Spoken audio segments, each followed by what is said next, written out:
Bueno, les decía muy buenos días y estamos empezando un curso muy importante que es de control político. Adelantándonos de repente a una de las conclusiones que vamos a sacar, pero si ustedes leen ahora la doctrina moderna, en cualquier libro italiano, español o alemán, van a encontrar que el control político es por antonomasia la función de los parlamentos modernos. Ya no es la parte legislativa, es simplemente el control político. Y ahora vamos a ver por qué. Vamos a iniciar esta ponencia sin más preámbulos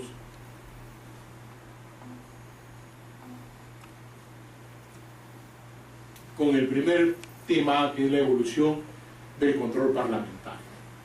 Siempre el origen del control parlamentario va a significar toda una gran interrogante. Algunos dicen, no lo he colocado ahí, pero algunos dicen que podríamos incluso remontarnos a las cartas de Juan Sin Tierra, donde por primera vez los ciudadanos tratan de controlar el poder omnipotente del rey, a través de la famosa carta que firman los nobles para el control de las acciones del rey. Pero ya formalmente lo encontramos en 1258 en las famosas provisiones de Oxford. ¿Qué eran las provisiones de Oxford? Estamos hablando de Inglaterra. Las provisiones fueron instauradas por el grupo de varones liderados por Simón V de Montfort, conde de Leicester, en unos documentos que consideraban que el poder del rey debía ser controlado, que el poder del rey debía tener limitaciones. Pero esas limitaciones no podían ser sobre todo el accionar del rey. Era muy difícil quitarle todo el poder al rey. Era sobre puntos específicos. ¿Y cuáles eran los puntos específicos? Los puntos específicos serían la supervisión de los nombramientos ministeriales, la administración local y la custodia de los castillos. Eran los grandes temas que iban a ser controlados. Y por una especie de parlamento pequeño o una comisión de parlamento de 15 miembros nada más, que iban a supervisar dos cosas fundamentales: administración local y custodia de castillos, es decir, básicamente seguridad y designación de funcionarios. Qué parecido a lo que ahora tenemos con la designación de funcionarios hasta ahora, cuando los parlamentarios hacen control. Entonces, ahí surge el Parlamento y se reunía solamente cada 3 veces al año, no era permanente, para monitorear las funciones del rey. Siguiente, por favor. Fernando Santolaya, que es uno de los grandes investigadores españoles, señala que en su obra El Parlamento y sus instrumentos de información, donde va a establecer las características de las preguntas, las interpelaciones, las comisiones de investigación, sitúa el origen de las comisiones parlamentarias y a la vez del control parlamentario en el siglo XIV, durante los reinados de Eduardo II y Eduardo III, es decir, mucho tiempo posterior. Pero ¿en qué se basa para decir posteriormente Fernando Santolaya? Dice: el control político como tal tenemos que situarlo ya cuando surgen comisiones especializadas en el Parlamento en hacer control. Y las comisiones especializadas en el Parlamento en hacer control solo se van a dejar ver en el siglo XIV, cuando van a haber comisiones para interpelaciones y comisiones de investigación. Por eso es que también se dice que el origen de las comisiones de investigación se encuentran en el siglo XIV, en los reinados de Eduardo II y Eduardo III, que eran reyes ilustrados que permitieron, de alguna manera, que su poder se vea limitado, que comience a haber un contrapeso en el poder.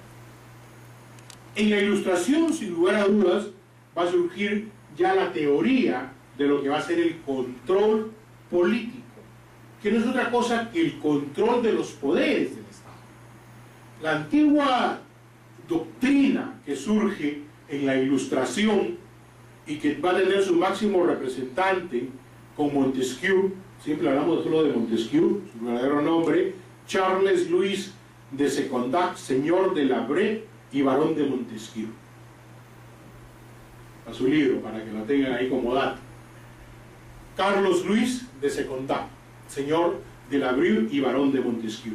Es quien, siguiendo la concepción filosófica de John Locke, otro gran filósofo del derecho, ustedes me imagino que han revisado cuando han llevado sus cursos, los que son abogados, los cursos básicos de filosofía del derecho o introducción al derecho, el pensamiento de John Locke. Pues sobre la base del pensamiento de John Locke, Montesquieu va a establecer la famosa división del poder. Y estamos todavía con la doctrina clásica, donde habla de poderes del Estado. El clásico poder ejecutivo, para dar origen al poder legislativo y el poder judicial. Los famosos tres clásicos poderes del Estado. Pero la frase cumbre que vamos a utilizar para el control político es esta: solo el poder puede frenar al poder. ¿Qué quiere decir eso? Para frenar a un grandote solo tengo que tener a otro grandote. No puedo intentar con un juez de paz letrado controlar a un presidente de la República. Siempre tengo que buscar el sopeso. Entonces el poder se controla frente al poder. Y vamos a ver por qué, ¿no? Por eso es que vemos que solo puede impedir el levantamiento de inmunidad parlamentaria o el levantamiento para la investigación de altos funcionarios del Estado, la Corte Suprema, no cualquiera lo puede pedir. Entonces, el poder frena al poder. Otra cosa que dice muy importante en la obra El espíritu de las leyes, que es la obra cumbre de Montesquieu, cuando el poder legislativo está unido al poder ejecutivo, en la misma persona o en el mismo cuerpo, no hay libertad. Miren ustedes. Cuando el poder legislativo está unido al poder ejecutivo, en la misma persona o en el mismo cuerpo, no hay libertad. Drástico Montesquieu, no deja de tener razón. Veamos algunas democracias donde el Parlamento es casi una fotocopia de lo que es el Ejecutivo. ¿Hay libertades? A la oposición hasta se le pega en el Parlamento, ¿no? Siguiente, por favor. En este desarrollo teórico del pensamiento de control político, sin lugar a dudas ocupa un sitio muy importante Karl Lowenstein. La obra cumbre de Karl Lowenstein es la teoría de la Constitución. Les recomiendo que la lean, por favor. Si alguna vez cae en sus manos, es un libro antiguo, pero con mucho carácter doctrinario. Teoría de la Constitución de Karl Lowenstein. ¿Qué dice Karl Lowenstein? Para esta parte hemos extractado el siguiente pensamiento de Karl Lowenstein. Dice que el origen del control parlamentario se encuentra en la evolución de la representación. Miren ustedes qué frase tan interesante para analizar. Se encuentra en la evolución de la representación. ¿Cómo es eso? Recordemos, para los que han estado y han visto el curso de representación, y si no lo han visto, matricúlense en el próximo curso a distancia que va a haber del CEDEC también, de representación, que la representación no es otra cosa que cuando los ciudadanos elegimos a quienes nos representan para que por mandato nuestro, no imperativo, ejerzan el control del poder. Por eso dice evolución de la representación. Y completa la frase cuando dice: la función de control se distribuye así entre todos los detentores del poder. Detentores, los que poseen el poder. ¿Quiénes poseen el poder? El gobierno, el parlamento y el electorado. Eso es lo que no conocemos. Nosotros tenemos el poder. ¿Por qué? Porque nosotros somos quienes ponemos a los que nos gobiernan. Se me viene a la memoria una frase del gran politólogo francés François Bourriquat, maestro en la Sorbona de un expresidente peruano, él decía una frase muy tajante para América Latina. Los gobiernos de América Latina, o los ciudadanos de América Latina, merecen los gobiernos que eligen. Drástico, ¿no? O sea, merecemos lo que elegimos. ¿Por qué? Porque no nos enteramos de lo que es nuestra capacidad, como decía Lowenstein, de que somos detentores del poder. Con la democratización del derecho electoral en Inglaterra en 1867-1884, entra el electorado ya, es decir, entran los ciudadanos a elegir, el pueblo mismo, basado en el pensamiento de la Revolución Francesa y en la ejecución de la Revolución Francesa, elige a sus representantes. La Primera República, la Segunda República, o el famoso Maximiliano Robespierre, el incorruptible, donde todo el mundo pasaba por la guillotina, hasta que él pasó también por la guillotina, ¿no? Y es el electorado el que comienza a elegir a sus representantes que van a servir para controlar el poder. Porque recordemos que en estos orígenes, en Inglaterra, en Europa, el poder se divide de la siguiente manera, para entenderlo: el rey y el parlamento, porque son monarquías constitucionales. El rey reina, pero no gobierna, porque el que gobierna es el parlamento. Pero Francia, con la Revolución Francesa, va más allá y le quita el poder al rey y va hacia el sistema republicano. La Primera República, hasta llegar a la República Napoleónica, que finalmente también fracasa, ¿no? Pero sin embargo, este pensamiento de control del poder va a llegar a Estados Unidos de Norteamérica.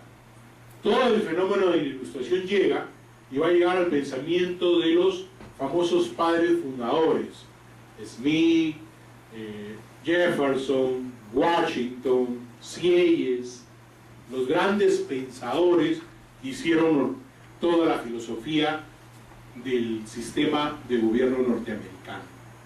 Y ellos basan toda su constitución en una simple frase muy importante, que incluso en una última sentencia que estaba revisando el día viernes, que ha salido en Estados Unidos para control del poder,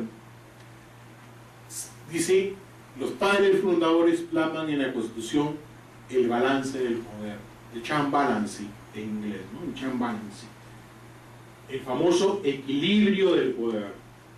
Por eso es que si ustedes van a Estados Unidos y ven el poder que tiene el presidente norteamericano, un sistema totalmente presidencialista, por el otro lado también tienen un poder enorme del parlamento norteamericano. No es como acá, que citamos a alguien a una comisión y si quiere va o no va. Y si va todavía con un discurso retórico y no sobre el punto específico que se le pidió. El parlamento norteamericano se hace respetar, pero se hace respetar sobre todo porque, como vamos a ver en evolución, es el mejor informado. Para tener cómo enfrentar al Ejecutivo debemos tener nosotros información. Y el control político te brinda esa información, como vamos a avanzar. Siguiente. Viendo toda esta trayectoria histórica de cómo ha ido evolucionando la teoría del control, debemos acercarnos ahora a una aproximación conceptual.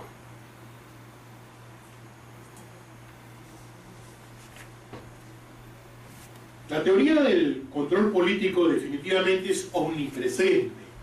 Parecemos ya teología, ¿no? ¿Qué significa omnipresente? A ver si alguien va a misa o escucha la escuela. Que está en todas partes, el omnipresente. Dicen que Dios es omnipresente, ¿no?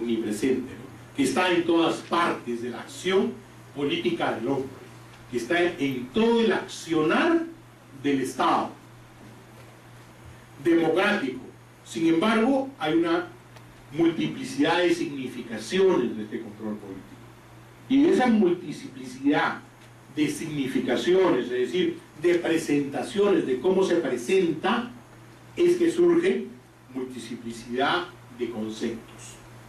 Fernando Santolaya, español también, el control parlamentario constituye una actividad que puede constituir en la verificación de si se ha respetado los valores o principios protegidos en adopción de las medidas sancionadoras o correctivas en caso contrario.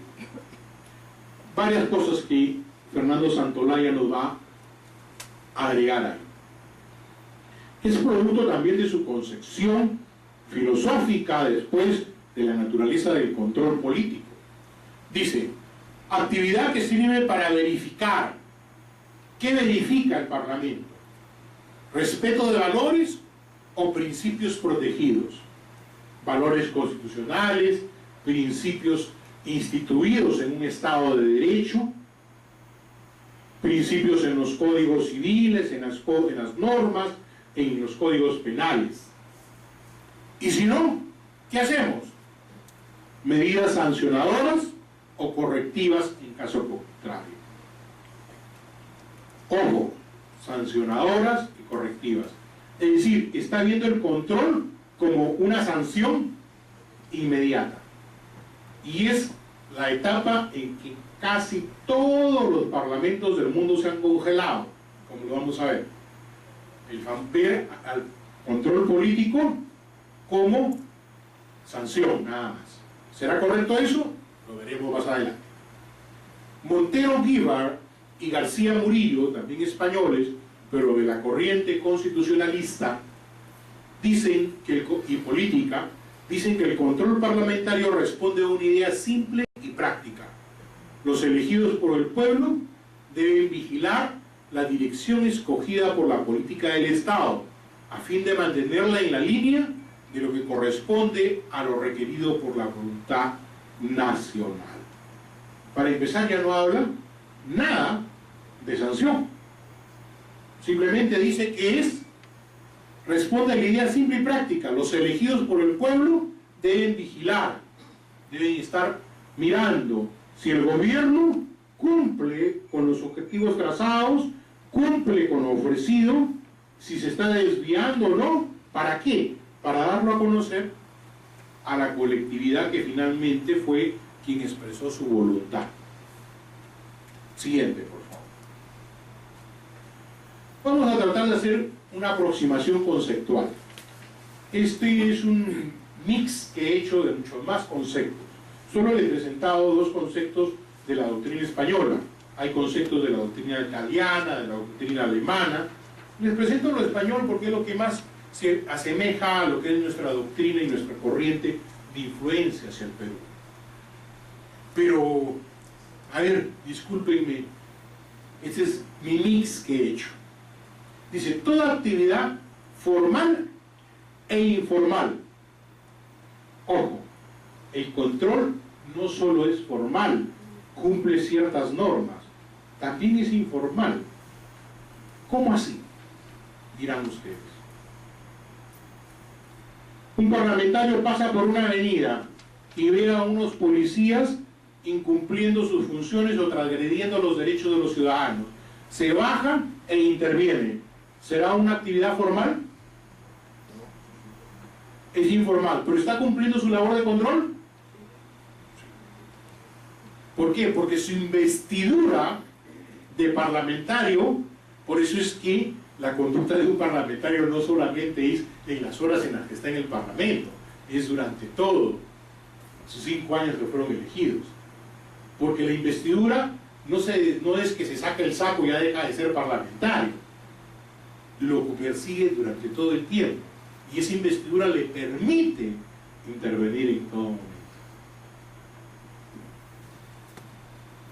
Preventiva, es decir, para evitar. Permanente, constante y posterior. De los parlamentos a través de diversos mecanismos. Vamos a ver cuáles son esos mecanismos que permiten a los parlamentos hacer control político. Destinada a fiscalizar, control fiscal, la acción de gobierno, pero solo la acción de gobierno. Ojo, yo no concibo la acción de gobierno como sinónimo de gobierno ejecutivo, sino gobierno ejecutivo y otros órganos del Estado. No olvidemos que el Parlamento es el único que le puede llamar la atención al Poder Judicial, al Fiscal de la Nación, al Consejo Nacional de la Magistratura, al Tribunal Constitucional, y por mandato constitucional puede hasta instituirlos. ¿O no recuerdan que un miembro del Consejo Nacional fue instituido en el anterior Parlamento? Entonces, entendamos como gobierno, y ojo, ya estoy poniendo la nueva doctrina, ahora ya no se habla de poderes, por si acaso. La nueva doctrina constitucional habla de órganos. Órganos del Estado. Lleve, entonces, la acción del gobierno. Lleve o no aparejada la posibilidad de sanción. Es decir, puede sancionar como no puede sancionar. Y ya les voy a explicar por qué el tema de sanción se diluye. Porque en los parlamentos hay mayorías y minorías. Pero entonces dirán, como muchos, tanto laberinto y no lo sancionaron. Hay que tener mucho cuidado con esa frase, porque la sanción sí se da, pero no es una sanción inmediata, sino posterior. O la exigencia de la responsabilidad política inmediata, en algunos casos. También es la potestad de comprobar, revisar, examinar, autorizar, vigilar y hasta censurar las políticas, las acciones y las conductas reñidas con la Constitución y el orden social constituido. Este último fragmento es lo que utilizan más los alemanes. Los alemanes son puntuales en sus verbos.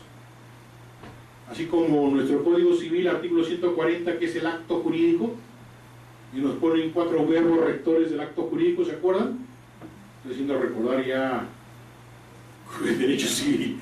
Pero bueno, comprobar, revisar, examinar, ¿cómo no autorizar?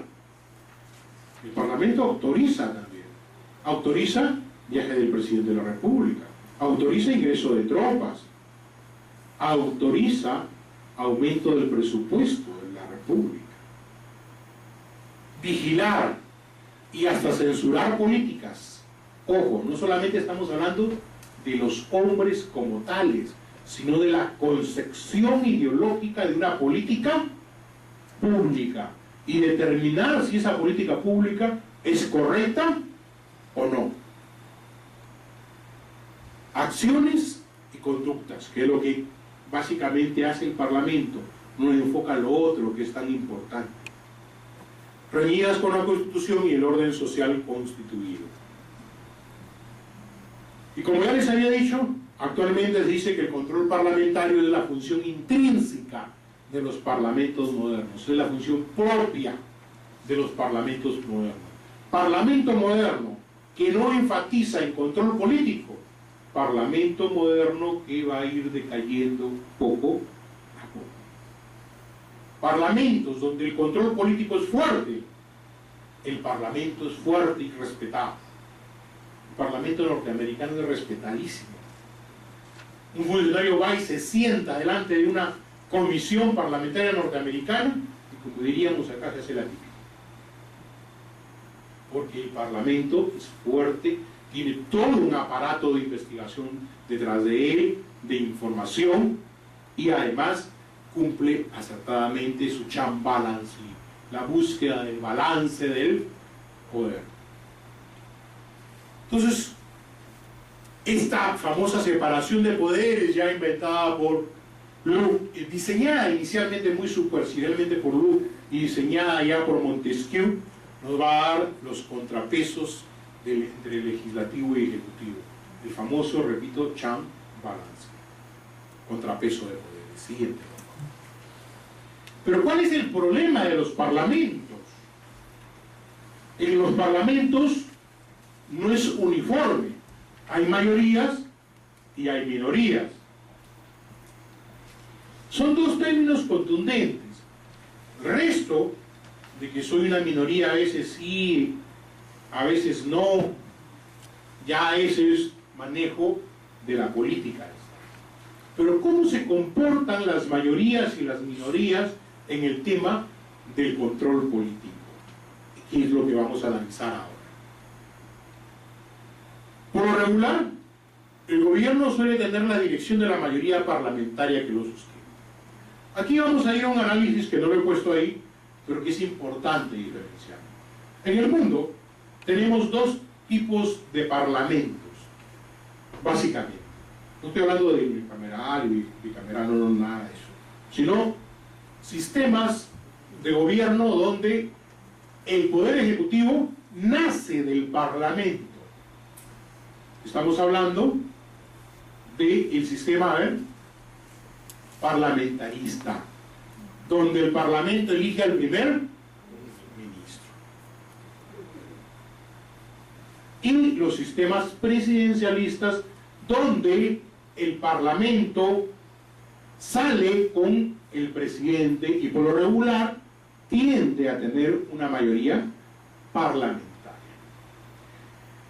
Esta es la mayoría parlamentaria que sustenta al gobierno, sustenta al ejecutivo.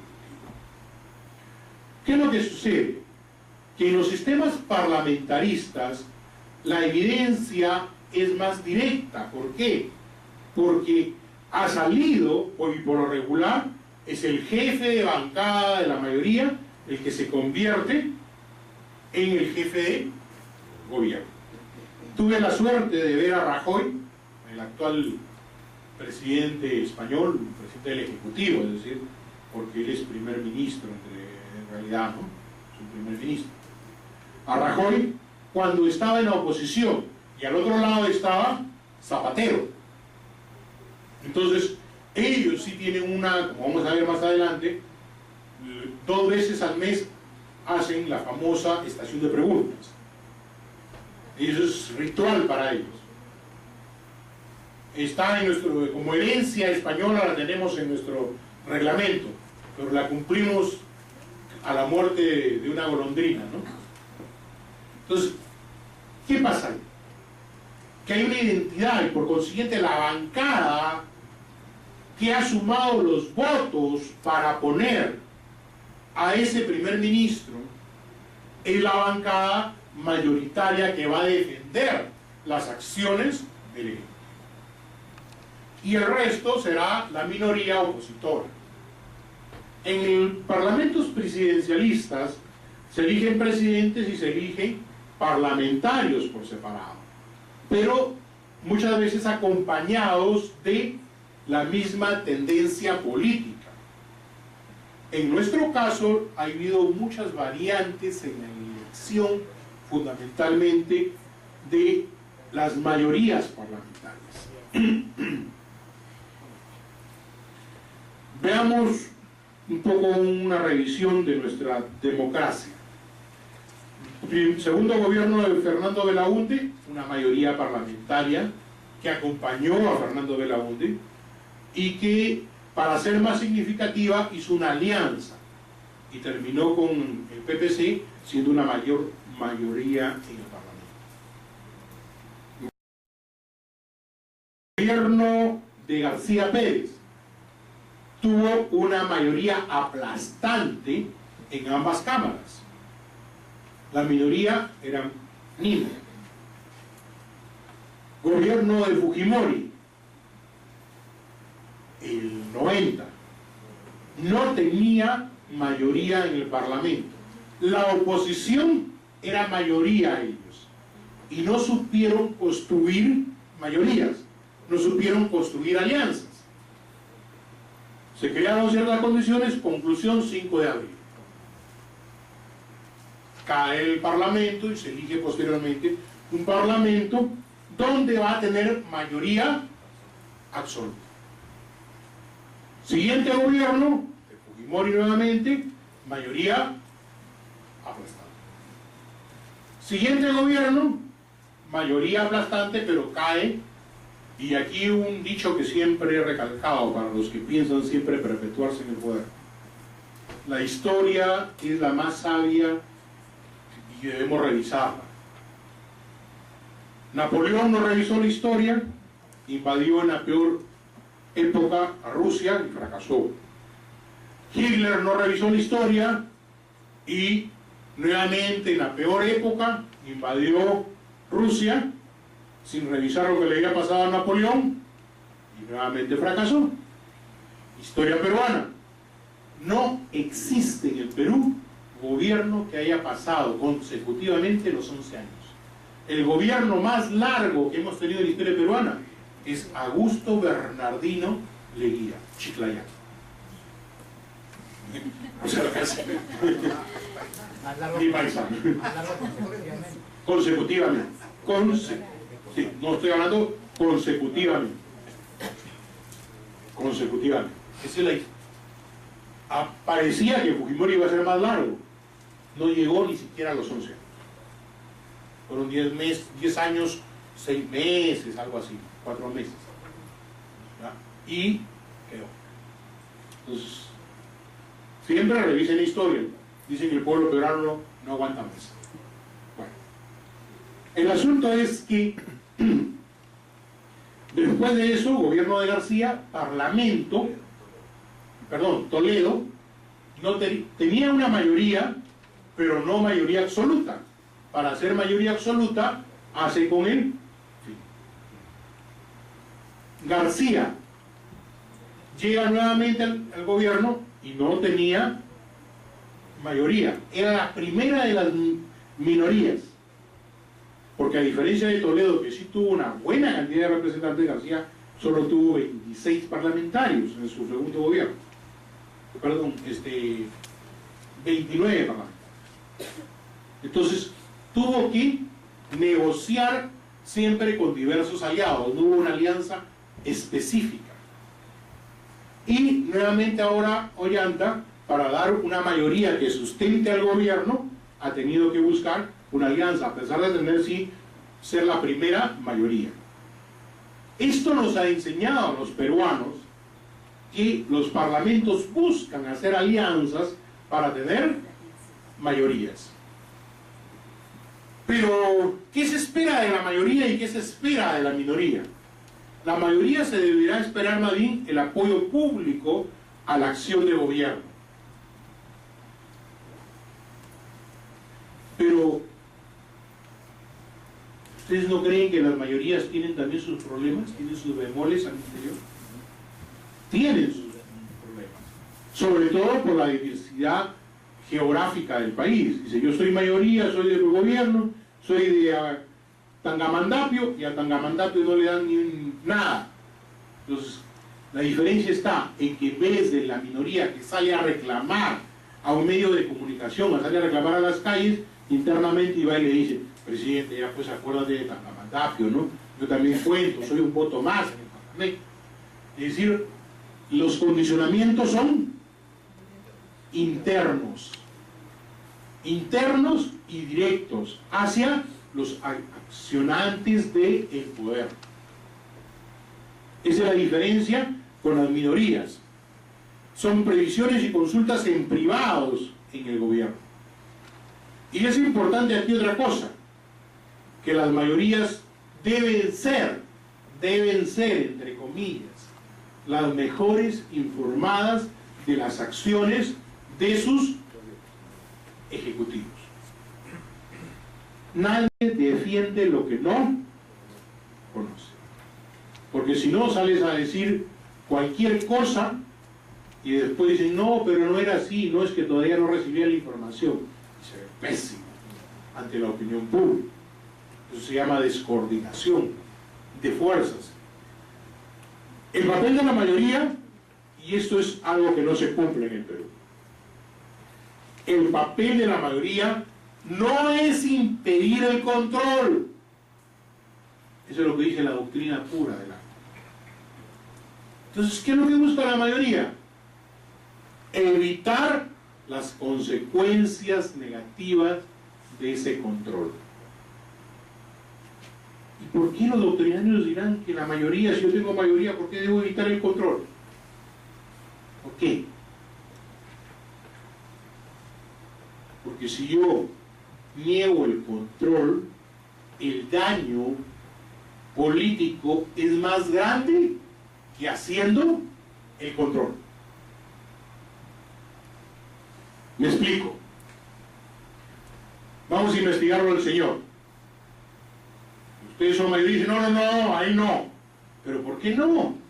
Entonces, no. El pueblo que dice, no, algo esconde. Por eso es que la doctrina dice, no es impedir el control, es evitar las consecuencias negativas. Porque el control finalmente no solo es control sanción, es control opinión, es control percepción de la gente. ¿Entienden? ¿Y cuál será el objetivo? Aparte de esto, por este fundamento de que la mayoría no es impedir el control, es que los instrumentos de control político que se han diseñado en todos los parlamentos tienen votaciones mínimas. ¿Cuántos votos se requiere para aprobar una moción cualquiera? Reglamento, a ver si manejan reglamento. La mitad más uno. ¿Ya? O sea, la mitad de los presentes, en fin, votación mayoritaria. ¿Se requerirá la misma votación para aprobar una comisión investigadora, artículo 88 del reglamento? No. Se requieren menos votos. ¿Por qué? Porque es derecho de las minorías. El control es derecho de las minorías. Y por ende, la mayoría no puede impedir, o no debe impedir también, ese. El objetivo de la minoría será que el gobierno se acerque a lo más posible a sus posiciones. En tanto que la mayoría se preocupará fundamentalmente de que el gobierno cumpla con el programa cuya base obtuvo la confianza. Ese es otro tema. Si yo soy de la minoría y he planteado en mi plan de gobierno que el gobierno debería haber hecho esto, busco que la mayoría logre hacer. Yo le ofrecí a mi pueblo el puente. No lo lograré como ejecutivo, pero como parlamento buscaré que se declare de interés nacional. Al buscar que se declare de interés nacional, haré presiones sobre el ejecutivo para que alguna vez lo haga, se acerque a mis posiciones. Y la mayoría debe cumplir sus palabras, ¿no? Siguiente. ¿Cuál es la proyección de este control? La mayoría no le interesa que las críticas al gobierno o las discrepancias con su actuación trasciendan públicamente. Miren ustedes, a la mayoría no le interesa que las críticas al gobierno o las discrepancias con sus actuaciones trasciendan públicamente. ¿Cómo es esto? ¿Y cómo lo aplicamos en la práctica? La mayoría evita el escándalo político. Eso es lo que debe evitar. Lo que pasa es que a veces los crea y los hace más grandes. En vez de echar agua, echa gasolina. Lo que les decía. Muy bien, vamos a procesarlo, señor. ¿Estamos de acuerdo? A ver, sí, estamos de acuerdo. Aprobado, ya. Listo, se acabó. 1 minuto y nadie se dio cuenta que lo vamos a investigar. Pero ¿qué pasa si dicen ustedes que no? Y nosotros que sí. 3 horas de sesión ahí, dale, que dale. En 3 horas, ¿cuántos ciudadanos han visto?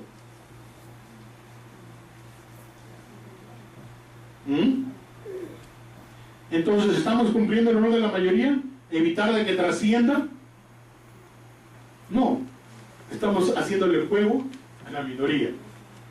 Y celebramos después, no lo investigaron. Sí, pero anda a ver a la gente. El daño está bien hecho. Ese es el tema. Les voy a plantear otra cosita para que lo vean en sí. Pedido de interpelación en el gobierno pasado. La mayoría de pedidos de interpelación en el gobierno pasado, ¿qué hacía el gobierno pasado? voy a ir voluntariamente. ¿Cuándo voy? Mando mi carta, invítame, yo voy. No, espera la interpelación, mañana voy. ¿Qué originabas con eso? Apagabas el incendio de inmediato. Porque mientras más largo lo hagas, no te mate el alfiler, te mata el desangramiento. ¿Me entienden? ¿Y las minorías qué buscan? La minoría busca la difusión, pues. Mientras más cámara le des, más aplaude. Busca la difusión, hacer ver que no cumplen con sus promesas. Y cualquier escenario, cualquier lugar que pueda lograr ello, lo va a aprovechar. Cualquier ventana de oportunidades, como decimos en gestión pública. Y que las acciones de gobierno no y señalar que esa acción de gobierno no beneficia al país. Perjudica más bien al país. Y de ser el caso, poner ante los ojos de la opinión pública información de actos de corrupción. De ser el caso, miren, lo que pasa es que, vuelvo a repetir, el Parlamento peruano y el Parlamento latinoamericano busca siempre solo los casos de corrupción. Cuando no es así, son acciones de gobierno en general. Puede no haber acto de corrupción, porque no está penado como tal, pero el daño político es más grande que el tema de que al adversario ponerle un traje a rayas. Y les pongo un caso así, patético. Amar no es un delito. ¿Recuerdan?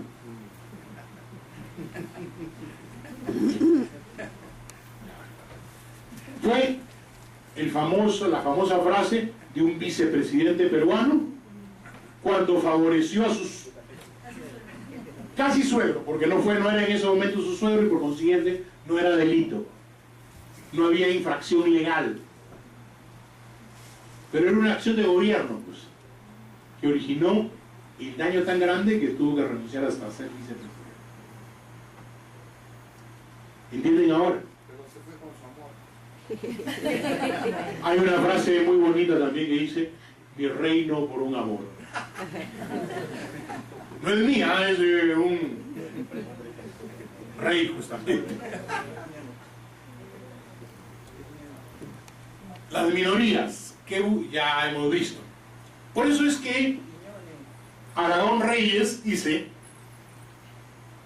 las minorías deben tener garantizado el derecho de libre crítica, aunque ésta sea destructiva.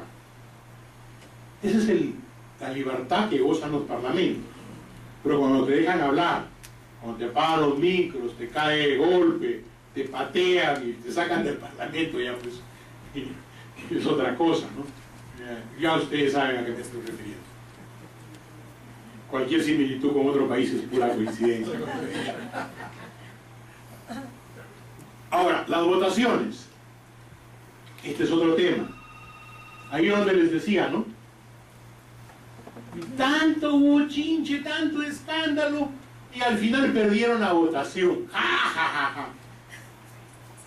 Ese no es la finalidad del poder político, no es ganar las votaciones, porque las votaciones están cantadas muchas veces. Es cuestión de simple matemática. Tanto somos nosotros, tanto son ustedes. Lo vamos a perder. ¿Qué es lo que se busca? Difusión. Ponerlo a la opinión de los ojos de la opinión pública. Eso es lo que busca el control político. Por eso es que en las votaciones la oposición pierde sistemáticamente las votaciones. Pero no es preocupante, eso tenemos que borrarnos de la cabeza. A veces se descorazona la minoría cuando dicen: perdimos otra vez. Ganaste otra vez si es que demostraste ante la opinión pública lo que querías demostrar. Lo grave sería que ganasen todas las votaciones porque se traen abajo al gobierno. Siguiente. Y lo grave es porque si te tumbas 2 primeros ministros, te cierran el parlamento también. Bien, en todo este esbozo doctrinario, hemos estado viendo también la naturaleza del control parlamentario indirectamente. En todo, en realidad aquí les he sintetizado, en todos los renglones también me gusta tratar de exprimir el pensamiento al máximo para ponerlo la idea concreta. Son varias corrientes doctrinarias las que he juntado ahí. La doctrina clásica y la doctrina moderna son las dos grandes corrientes. Las junto así porque en realidad la doctrina moderna también se divide en constitucionalistas y la corriente política nada más. Pero siguen siendo la corriente moderna. La corriente clásica es la corriente del control jurídico. Siempre les recalco en todas las clases que tengo que el control y en general los parlamentos son de naturaleza jurídico-política. No es un parlamento solo jurídico ni exclusivamente político, es la fusión de ambas cosas. La doctrina clásica apuntaba a que el control solo era jurídico y por consiguiente solo podía hacerse control en la medida en que esté establecido en una norma. Principio básico de la norma jurídica: no es la pena sine lege. No existe pena sin ley. Si no está normada la conducta, no es censurable. Y realmente las constituciones en general son declaraciones de principios abiertas. Y en general los reglamentos también no son casacas rígidas, son abiertas. Por eso es que les decía al comienzo que el control parlamentario es formal y es informal. Porque no solo es norma, no solo es formal, jurídico. ¿Quién es el que defiende básicamente esta doctrina? Fernando Santolaya en España, y en Italia tenemos a Bergottoni, Galizia, Fenucci y Mansella. Son los doctrinarios italianos que también van a desarrollar todo el concepto en general de ello. Plantean una visión formalista de la regulación de las normas jurídicas. Por ello hablan básicamente de un binomio: control, sanción.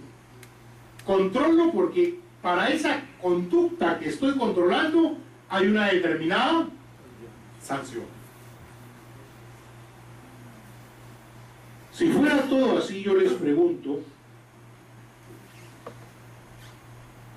y en esto incluso en acusaciones constitucionales en su momento lo vamos a ver, señalan de que las conductas anticonstitucionales deberían estar tipificadas. ¿Hay algún códice de todo lo que es infracción a la Constitución? Ahí los constitucionalistas también están divididos. Entonces significa, imagínense ustedes que podríamos establecer todo lo que es infracción constitucional. El Código Penal nos queda chico, porque todos los derechos ciudadanos que se vulneran son infracciones constitucionales. Entonces, por eso es que esto va fracasando.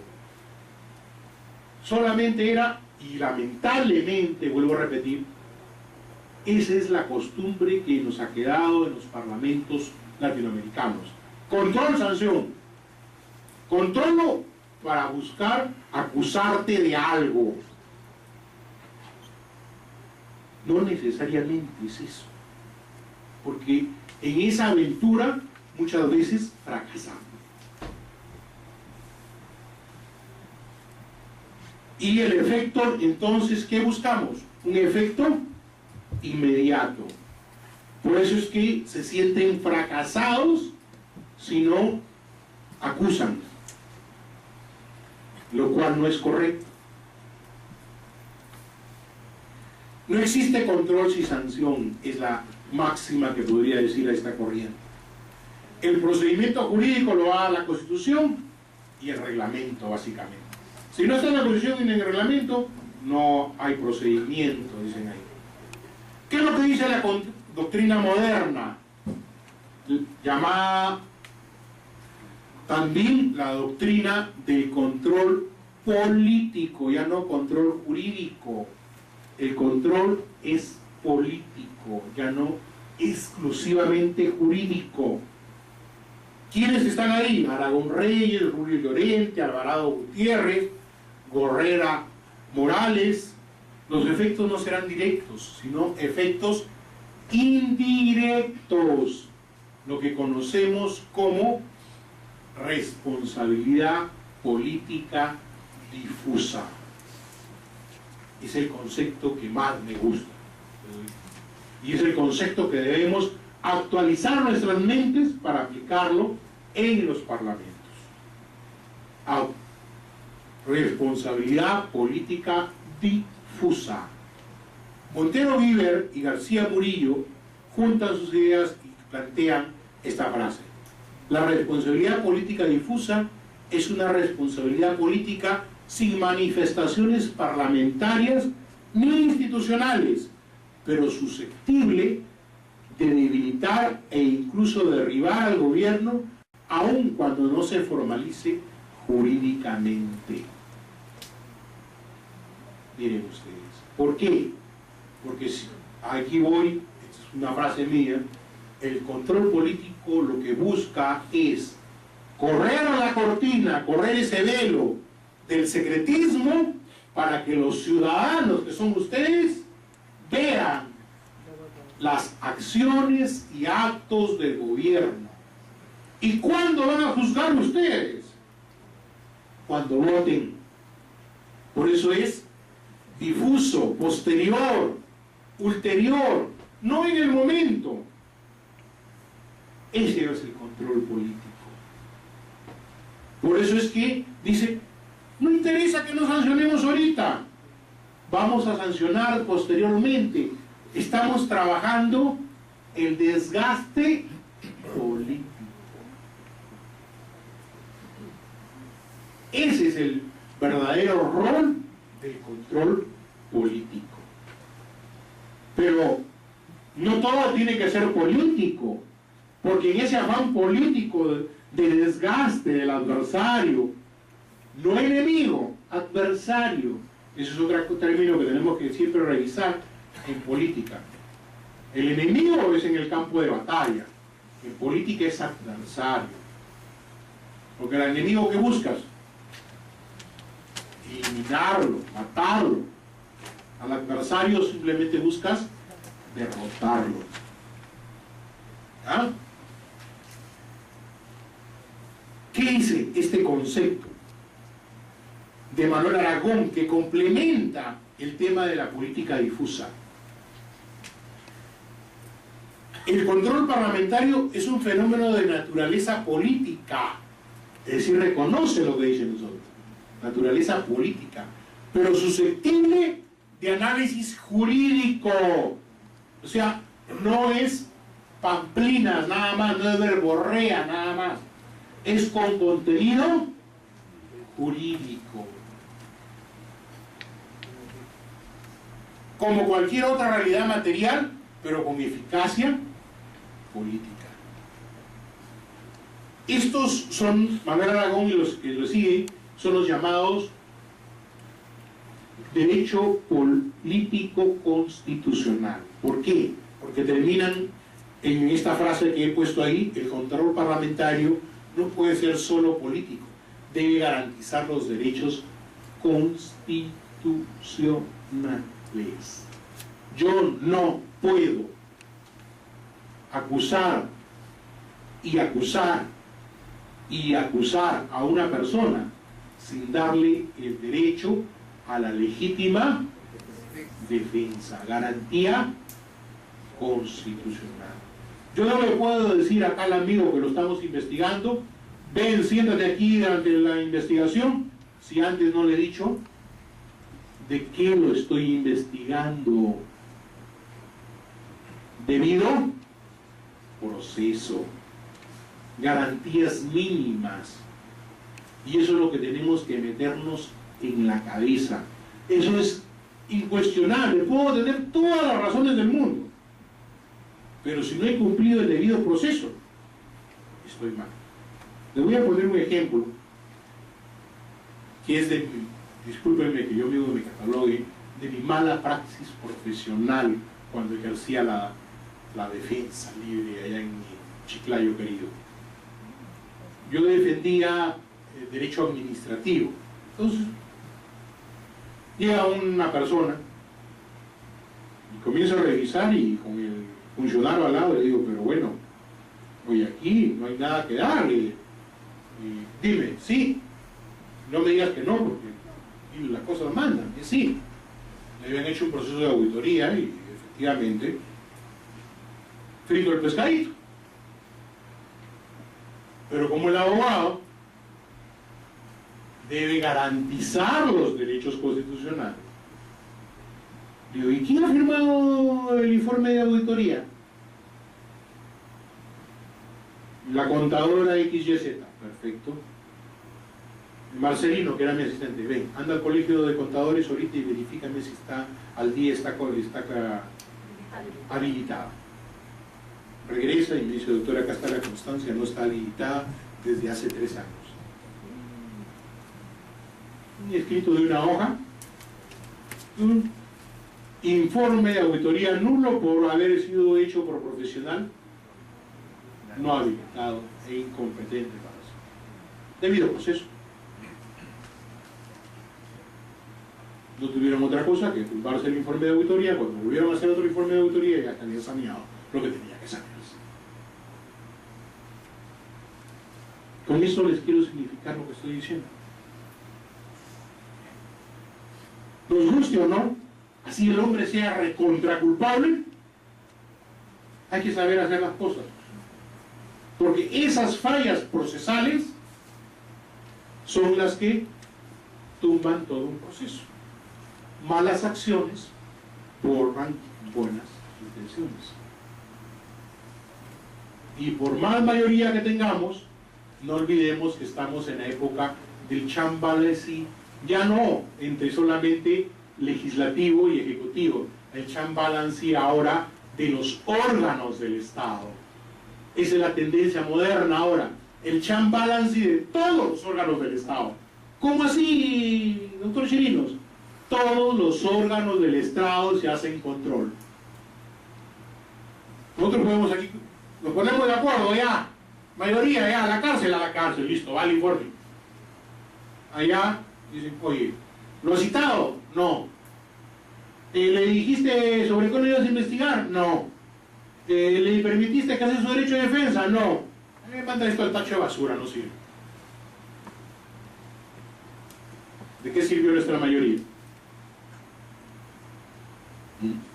Entonces, por eso es que ahora se habla, como bien dice Aragón, es un fenómeno de naturaleza política susceptible de análisis jurídico, como cualquier otra realidad material, pero con eficacia política.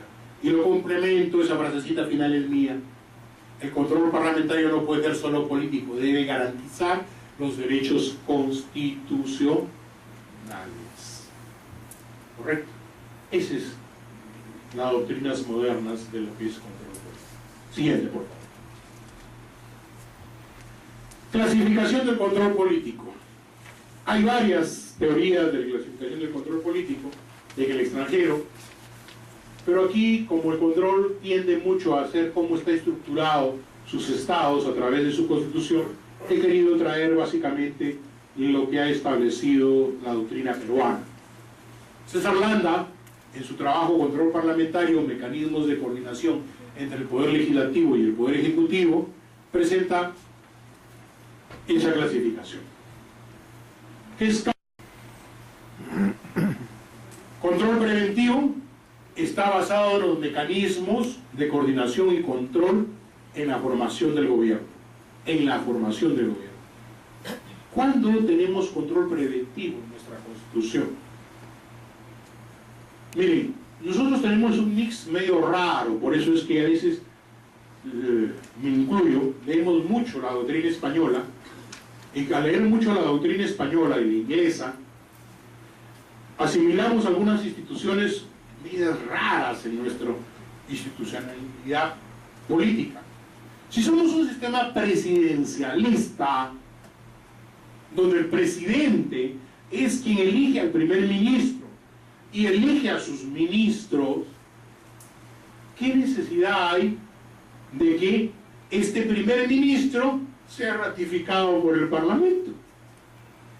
Esto es más, tiende a ser casi una fusión de lo que es el sistema parlamentarista, donde es el Parlamento el que elige al primer ministro y le da un plan de gobierno sobre el cual decidir. Sin embargo, hemos hecho un mix. ¿Y qué pasa en el sistema peruano? El presidente nombra al primer ministro y el primer ministro tiene que venir a exponer su plan de gobierno y entre comillas, a aprobar el plan de gobierno por el Parlamento y ese primer ministro. Yo les pregunto, ¿a quién elegimos para gobernar? ¿Al primer ministro o al presidente? ¿Y a quién elegimos por su plan de gobierno? ¿Al primer ministro o al presidente? Pero bueno, esa es nuestra estructura media difusa de lo que es la investidura presidencial, la investidura del primer ministro. Más detalles lo vamos a ver porque vamos a desarrollar ahora sí, como bien lo dijo la doctora Mónica, tenemos un poquito más de horas, tratando de juntar en esta primera clase todo el marco teórico para las demás sesiones, entender todas estas instituciones, no solo desde el punto de vista reglamentario, sino de sus orígenes doctrinarios. Control funcional. Su característica es desarrollar las actividades de fiscalización parlamentaria orientadas a verificar o proteger los principios políticos y constitucionales a través de los pedidos de informes, invitación a ministros, la estación de preguntas y la dación de cuenta. Ese es el control funcional, el ejercicio en sí ya del poder. ¿Cómo controlamos el ejercicio en sí del poder? A través de los pedidos de informes, a través de invitar a los ministros, a través de la estación de preguntas, otra institución no característica del derecho peruano, traída del derecho español y puesta en nuestro reglamento, porque ni siquiera está en la Constitución, está puesta solo en nuestro reglamento. Y bueno, como no tenemos, el problema es el siguiente: cuando no hay historia de vida democrática o parlamentaria sobre una institución traslocada de otra realidad hacia la nuestra, ¿qué ocurre? No se practica. Por eso es que la estación de preguntas no se practica. Y para practicar la estación de preguntas tendríamos que tener políticos de muy filoso verbo y muy ágiles de mente. ¿Por qué? Porque la estación de pregunta es 3, 2, 1. ¿Qué es eso? No es el planteamiento como el Perú le va a jugar a Colombia. No, no. Es 3 minutos de exposición, 2 minutos de réplica y 1 minuto de dúplica. En España ustedes lo den rapidísimo. Zapatero dice, ¿por qué estamos combatiendo la...? El otro se para y... No. Y el otro vuelve a responder luego. Pero con ideas consistentes, claras y rápidas. Eso daría muchísimo trabajo a nuestros parlamentarios.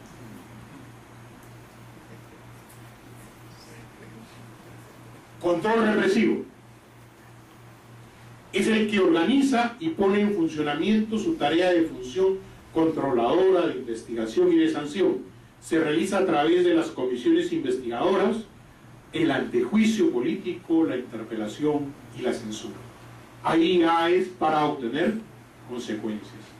Pero repito, no siempre la consecuencia del fracaso es mala consecuencia. Muchas veces obtenemos mayores resultados con ello que ganando. ¿Cuáles son los mecanismos o procedimientos del control parlamentario peruano? Ya, y casi la mayoría de ellos los vamos a revisar. Investidura, interpelación, voto de censura, acusación constitucional o antejuicio, comisiones y subcomisiones de investigación, comisión de fiscalización, revisión de actos legislativos del Ejecutivo, control de presupuesto, periodo de información, invitación a informar y estación de preguntas. Acá tenemos al experto en presupuesto, que es el que más ha desarrollado el tema de control de presupuesto. Yo siempre recalco, Roberto, lo que tú lo has visto en México y en otros países. La Comisión de Presupuesto y el Control de Cuentas es todo este edificio. En México, por ejemplo, solo todo este edificio. Perdón, estoy pensando en el Gallo de la Torre, el Víctor Raúl. Solo todo ese edificio pertenece al presupuesto. Imagínense cómo estaremos de mal. Y estamos 24 comisiones. Bueno, creo que con eso estamos concluyendo la parte teórica el día de hoy. El día viernes estaremos entrando ya a ver cada una de estas instituciones. No sin antes una par de láminas más, por favor. Hay otros instrumentos que se utilizan para el control, que son básicamente instrumentos ya de ejecución, que son pedidos de información, las interpelaciones, las mociones de investigación. Otra cosa que quiero señalar finalmente para terminar esta parte. No existe control parlamentario ni control político si no es un control de oportunidad. ¿Qué quiere decir con esto? El control político tiende a ser con consecuencias, como hemos visto, inmediatas.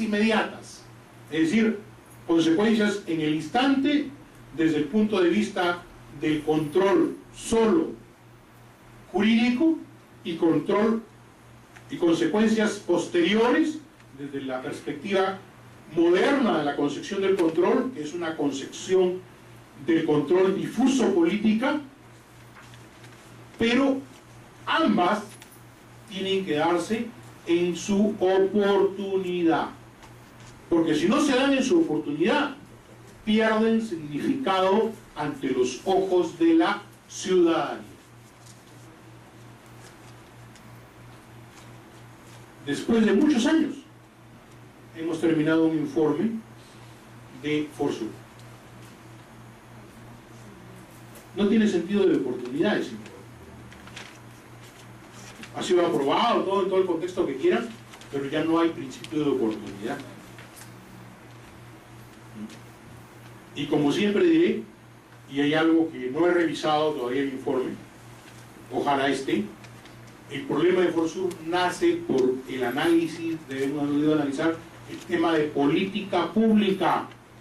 Y el tema de política pública lo malogró, disculpen la expresión, el Parlamento.